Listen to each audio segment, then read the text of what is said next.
Olá, bom dia amigos e amigas aqui do canal Dica de hoje. Vou trazer hoje à tona para vocês dúvidas que têm vindo com muita frequência no meu e-mail, que são investidores, principalmente novatos, pessoas que entraram há menos de um ano e meio na bolsa, e que é mais da metade dos investidores pessoas físicas que estão perguntando assim: Daniel, eu entendo que aquelas empresas de dividendos, de valor e tudo mais, como bancos, elétricas, empresas de saneamento, seguradoras, empresas de telefonia, elas conseguiram performar muito bem no passado, mas o que a gente vê agora é que elas estão meio paradas. Será que não vale a pena a gente investir somente nessas ações de crescimento, empresas que estão crescendo muito, como a gente vai ver no vídeo de hoje? Então eu faço a pergunta para vocês: será que é o fim do value investing? Será que é o fim daquele investimento em valor? E é exatamente isso que a gente vai ver. Curta o vídeo, se inscreva no canal. Depois da vinheta a gente já começa explicando bem o que é essa questão do value investing, o que é empresa de crescimento, e depois a gente vai mostrar aqui alguns dados interessantes.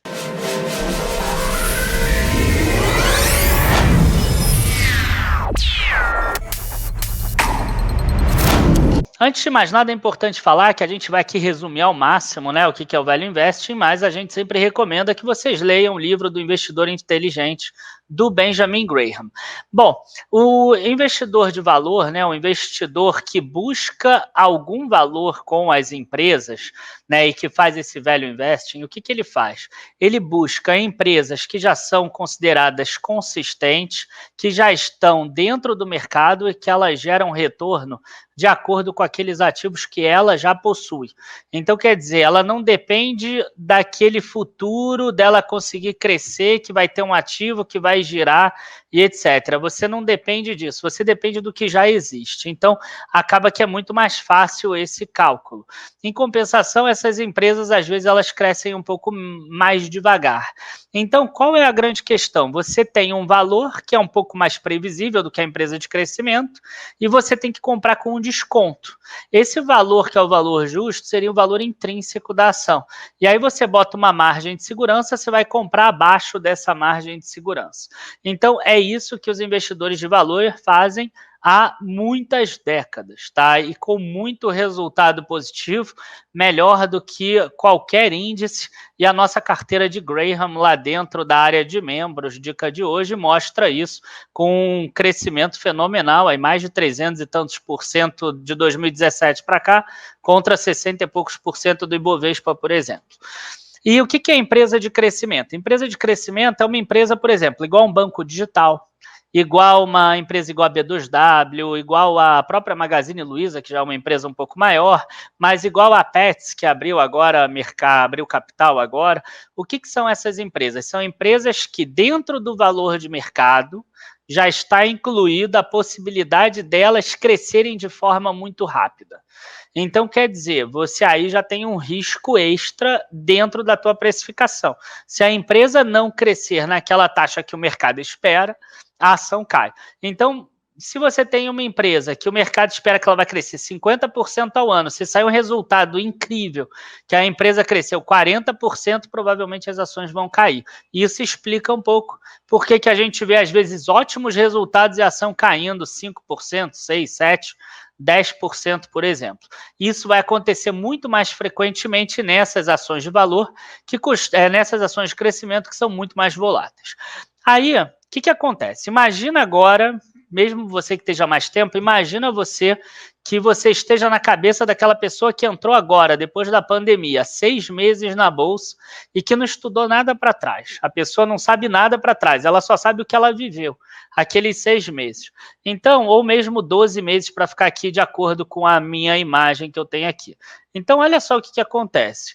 A gente tem aqui as 12 maiores altas do Ibovespa.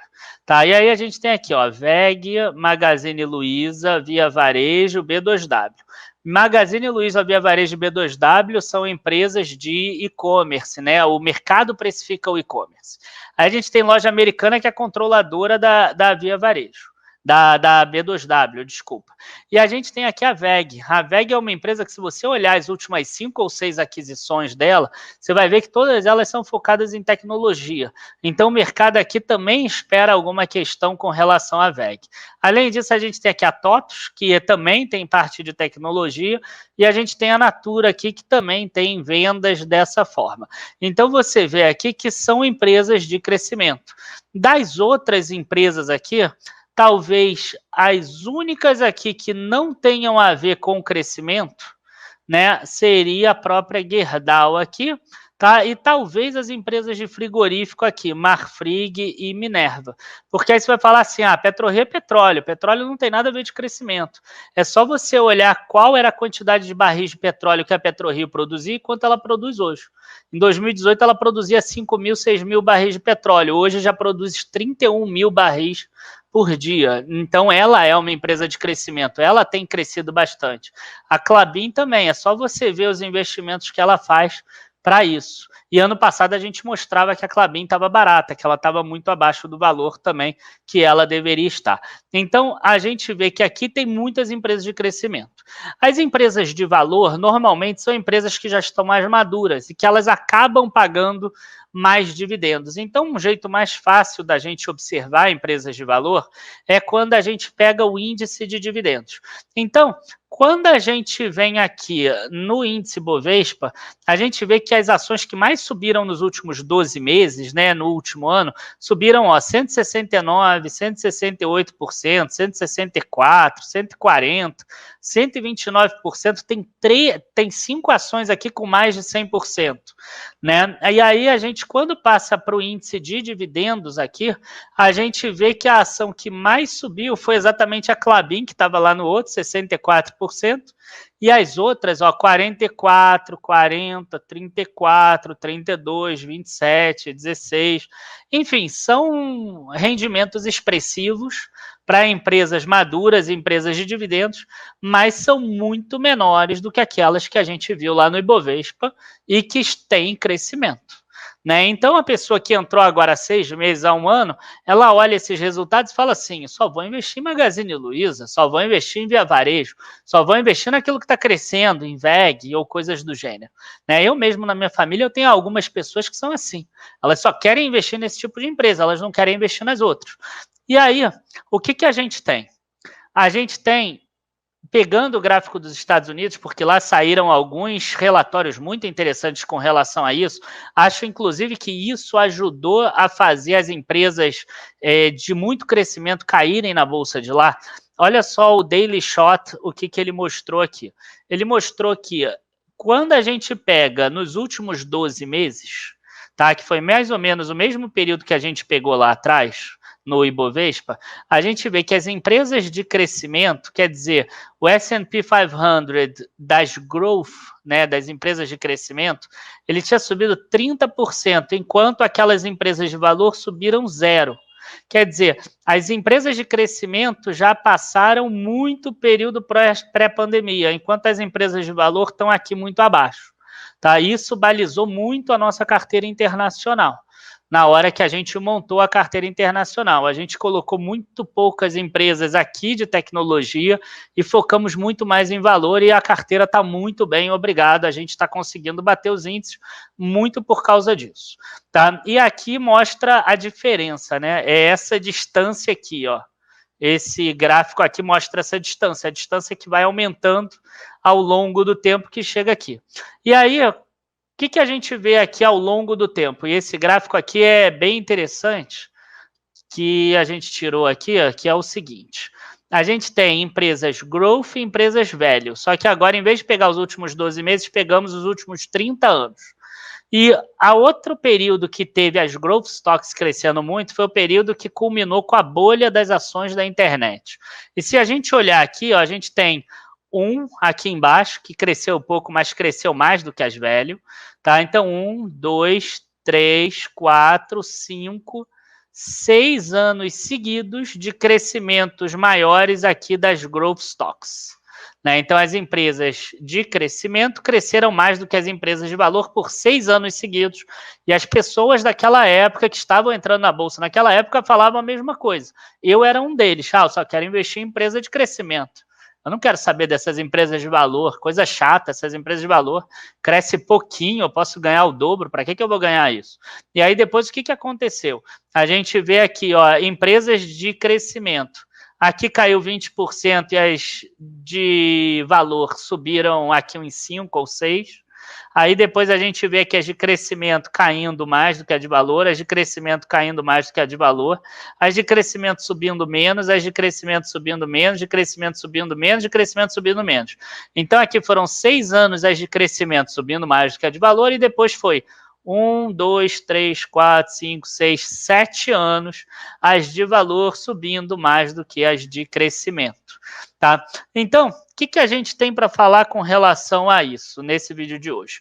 Que o mercado é cíclico, né? A gente internamente aqui no Dica de hoje, quando a gente chegou lá em maio e junho, a gente tinha 2 opções que eram claríssimas para a gente.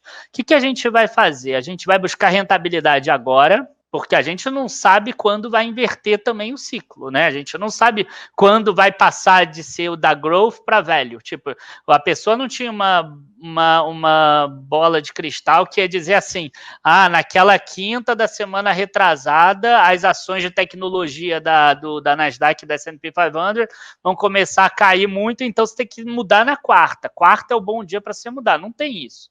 Você tem que pegar uma estratégia e seguir essa estratégia. Então, a gente internamente aqui, né, os analistas, os auxiliares de análise, todo mundo que faz os artigos, que fazem toda a parte aqui de análise, a gente teve que decidir o que a gente vai fazer. Vamos buscar rendimento nesse ano de 2020, e aí a gente vai pegar essas empresas growth, vamos trazer um risco maior, que vai ser avisado nos relatórios para os assinantes, ou vamos seguir o que manda o roteiro, né? O que manda o script e que dá certo a 60, 70 anos. Vamos aceitar que esse vai ser um ano de acumulação, que é assim que a gente chama. A gente não vai se comportar como caçador que busca rentabilidade, vamos nos comportar como caça. Vamos encher a nossa carteira de empresas boas e baratas, e na hora que o mercado começar a precificar elas, aí sim a gente vai surfar já com uma posição grande. A gente internamente preferiu essa segunda opção, tá? Então a gente está sendo assim real com aquilo que a gente falou. Na dica de hoje ações, a gente tem um percentualzinho de empresas que a gente coloca também de parte de crescimento, que a gente tenta buscar um crescimento maior.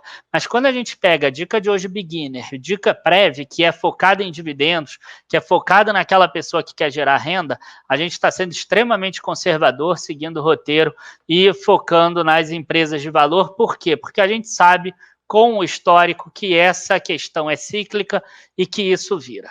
Tá? Quer ver uma outra ciclicidade que eu vejo hoje no mercado? Um monte de gente perguntando qual a melhor forma de investir para se proteger da alta do IGPM.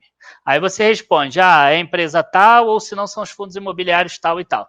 Muito provavelmente, tá? Se a gente olhar o histórico, ano que vem a gente deve ter alguma deflação de IGPM, por exemplo, porque ele está subindo muito acima do que ele deveria, e é possível que a gente tenha uma tendência, né, de queda desse IGPM, e aí a pessoa provavelmente está comprando na alta.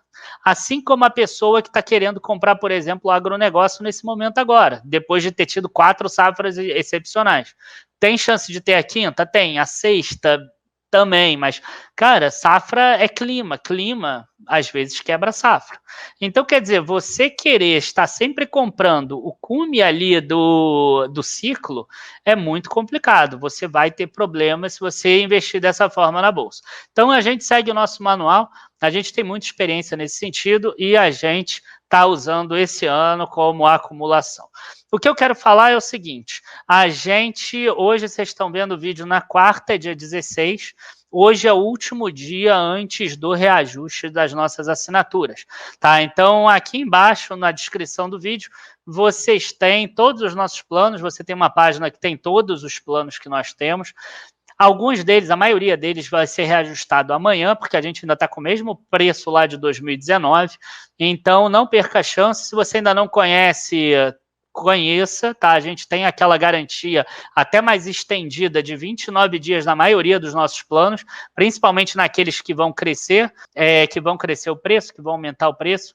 Então não perca a chance, tá? Estou falando hoje aqui em vídeo mais aberto, porque eu sei que depois as pessoas se chateiam quando elas veem que subiu e elas acharam que não foram avisadas. A gente já mandou alguns e-mails, a gente já avisou também nas redes sociais, mas é sempre bom a gente avisar aqui também.